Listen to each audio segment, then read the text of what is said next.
নজর রাখবো পরবর্তী সংবাদে। ধর্মনগর আইএসবিটি এলাকায় দুষ্কৃতিকারীদের আক্রমণে রক্তাক্ত হয়েছে এক ব্যক্তি।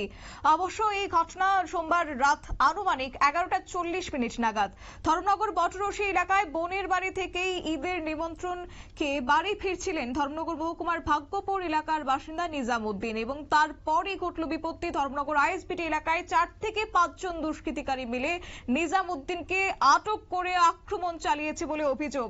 নিজামউদ্দিন অভিযোগ করে বলেছেন যে অনুপ পাল, রতন রায়, বিশাল চক্রবর্তী সকলে মিলে রড এবং লাঠি দিয়ে তার উপর অতর্কিতভাবে চড়াও হয়েছে, তার উপর ধারালো অস্ত্র দিয়ে আক্রমণ চালিয়েছে।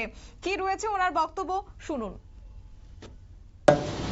এখানে আমি আমার বন্ধুবার থেকে বাইকে সাইডজন জন্য আমাদের আক্রমণ করছে।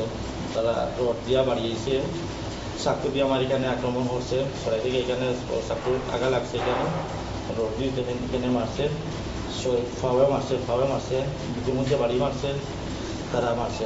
কে কে মারছে আপনি চিনেন নি? তাহলে অনুপ পাল, তারপরে অনুপ পাল, বাদে বিশাল চক্রবর্তী, রতন